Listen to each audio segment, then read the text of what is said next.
Assalamualaikum warahmatullahi wabarakatuh. Salam tangguh. Tangguh, tangguh, tangguh. Terima kasih. Hari ini spesial karena beliau di tengah kesibukan, beliau memberikan waktu yang cukup kepada kami dan memberikan area di BPPD Jawa Timur, khususnya di Tempina BPPD Jawa Timur. Hari ini hadir Bapak Gatot Subroto. Selamat sore. Selamat sore Pak Gatot. Beliau sangat sibuk, cuman alhamdulillah kemarin kami mencoba menghubungi beliau dan kemarin juga langsung di ACC. Amin, amin. Alhamdulillah Pak Gatot. Biasanya jarang dan susah. Karena memang beliau harus sering turun ke lapangan, turun Ya, ke daerah. Karena berbagai isu timpa kebencanaan di beberapa kabupaten kota. Pak Gatot, hari ini jenengan bisa hadir rawuh di podcast Ruang Siaga FRB Jawa Timur. Sebuah media alternatif yang kami coba sodorkan ke publik untuk memberikan informasi, wawasan seputar isu-isu pengurangan risiko bencana dan hal-hal yang lain yang bisa mengedukasi publik di masyarakat Jawa Timur khususnya. Nah, di tengah pada kesempatan kali ini kami berkeinginan Pak Gatot selaku Kalaksa, pimpinan tertinggi, Panglima tertinggi BPPD Jawa Timur, untuk sedikit banyak memberikan wawasan, paparan, mungkin juga edukasi pada kami. Kira-kira seperti apa kabar kebencanaan di Jawa Timur tahun ini? Monggo, Pak Gatot. Oke, ini adalah suatu inovasi yang bagus dari Terima kasih. teman-teman FPRB Jawa Timur, karena memang kami membutuhkan media sosialisasi kepada masyarakat umum, karena kita tahu bahwa di Jawa Timur ini ada 14 ancaman bencana.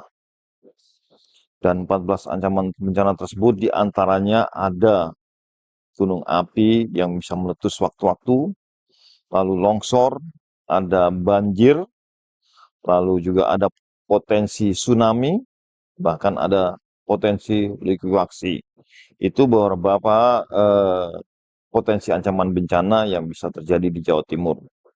Untuk di tahun 2024 kemarin saja ada kejadian bencana sebanyak 300 lebih kejadian bencana.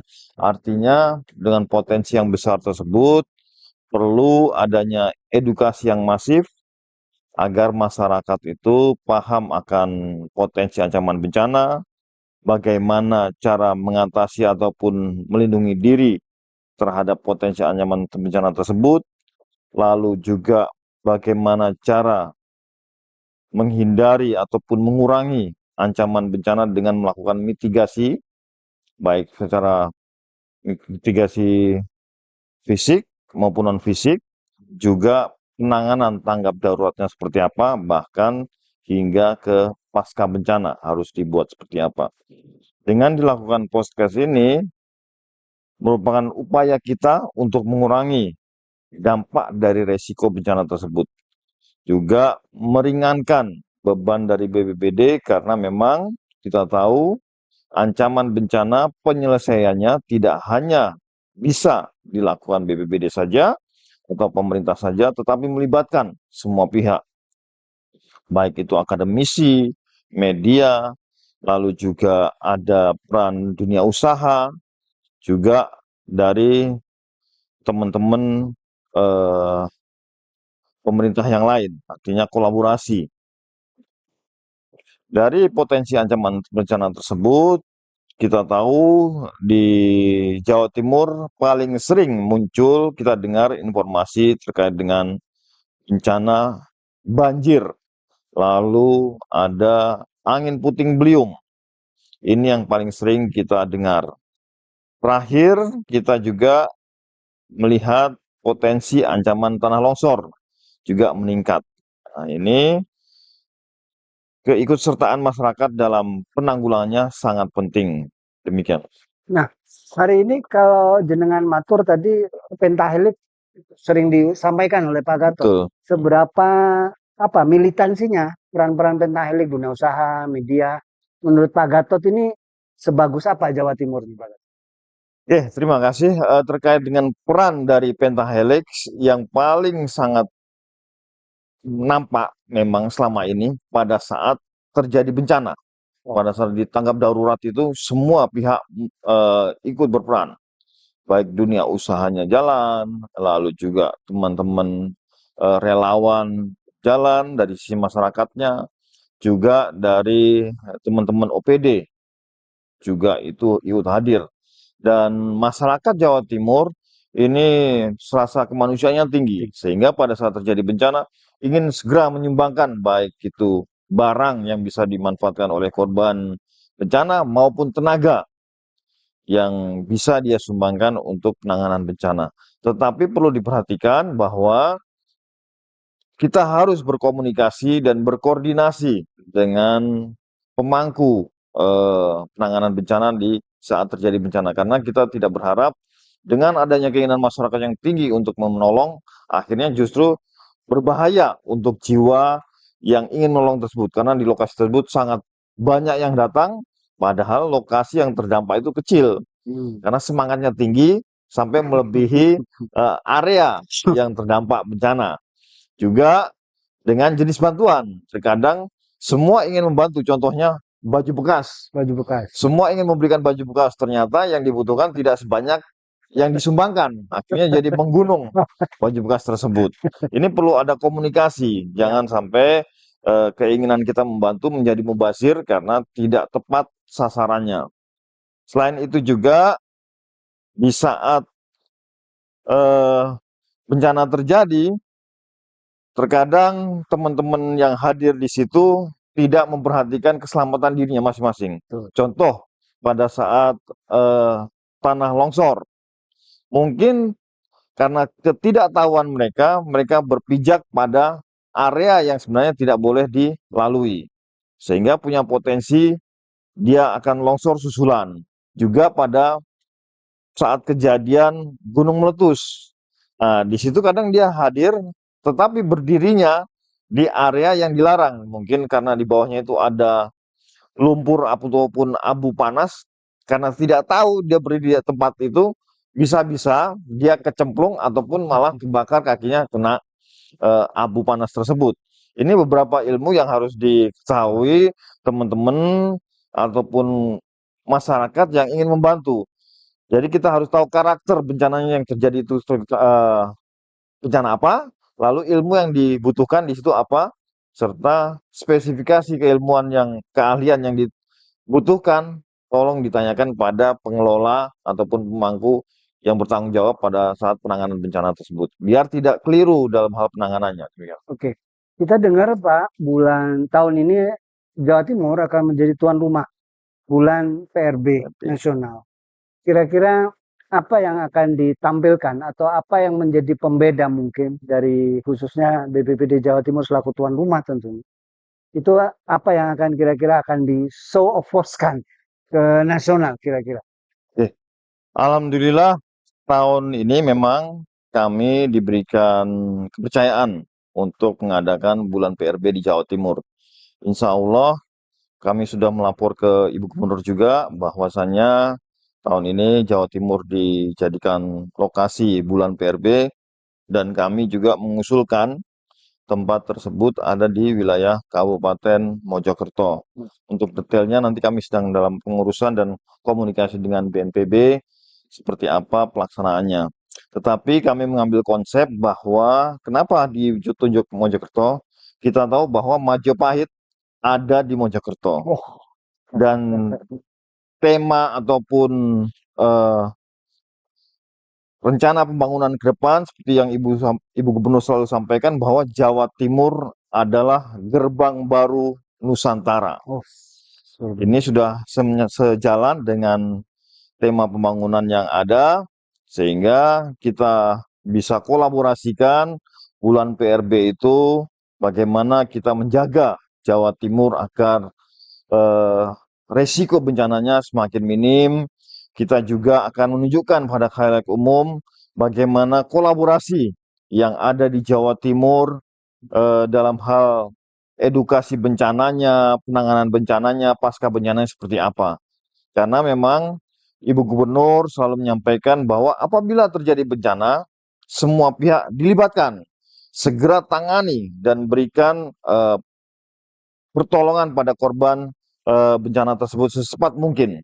Jangan sampai mereka sampai tidak terurus ataupun eh, terkena sakit gara-gara tidak ditangani dengan baik.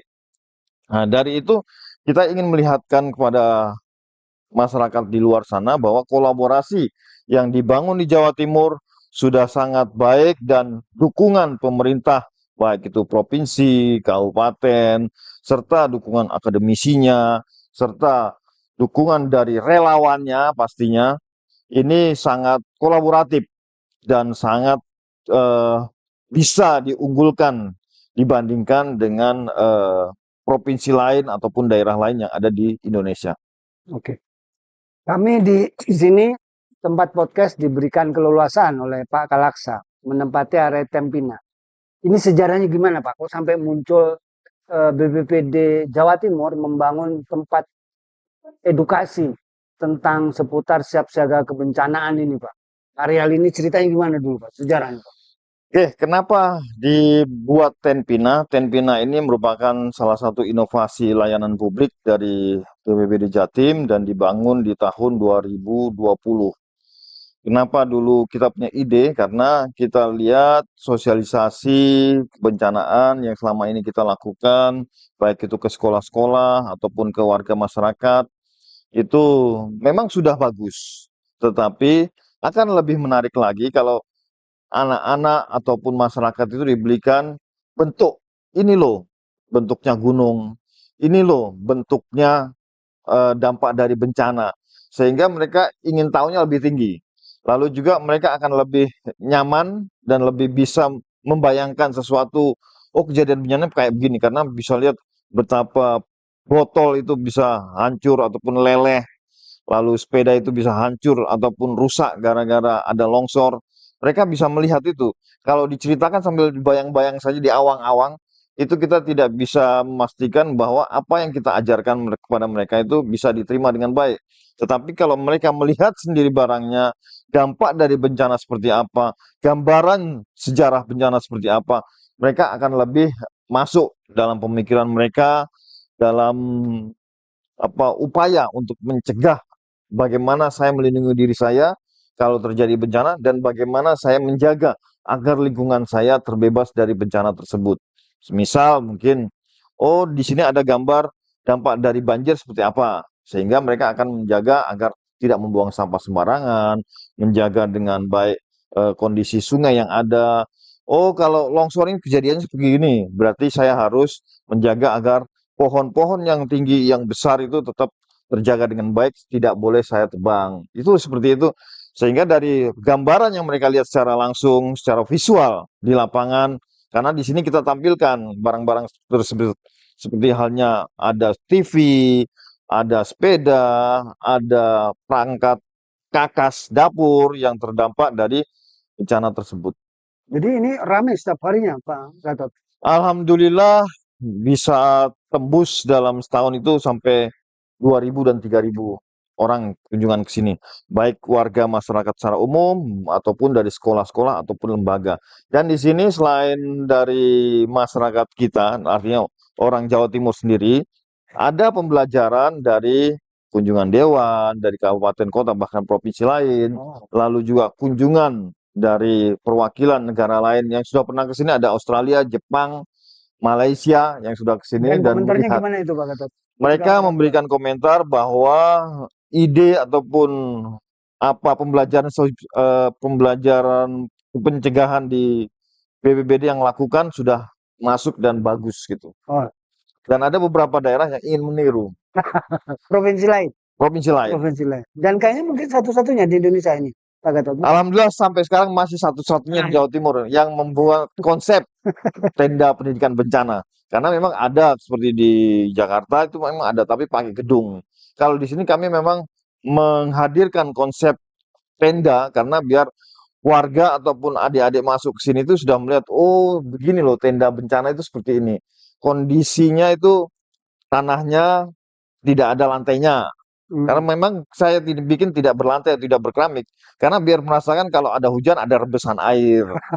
Jadi suasana di pengungsian seperti itu. Lalu juga kalau pada saat musim panas, di sini panas. Jadi mereka terasa, oh tidak enak ternyata di tenda pengungsian. Sehingga ke depan saya tidak ingin di tenda pengungsian. Bagaimana caranya menghindari agar tidak terjadi bencana? Menarik. Oke, saya pikir ini perlu closing statement, Pak Gatot. Apa kira-kira saran, kritik jenengan ke forum dan apa juga pesan-pesan jenengan menjelang bulan PRB di Jawa Timur? Monggo, Pak Gatot. Oke, untuk saran ataupun masukan yang bisa saya sampaikan bahwasanya saat ini perlu adanya penguatan kesadaran terhadap potensi ancaman bencana. Yang kita sudah lakukan sudah bagus, yang teman-teman relawan lakukan sudah bagus, tetapi masih perlu dukungan penuh dari semua pihak. Kita belum melihat dukungan maksimal dari teman-teman dunia usaha. Kita ingin dukungan penuh dari teman-teman akademisi. Mungkin sekarang ada beberapa perguruan tinggi yang sudah terlibat.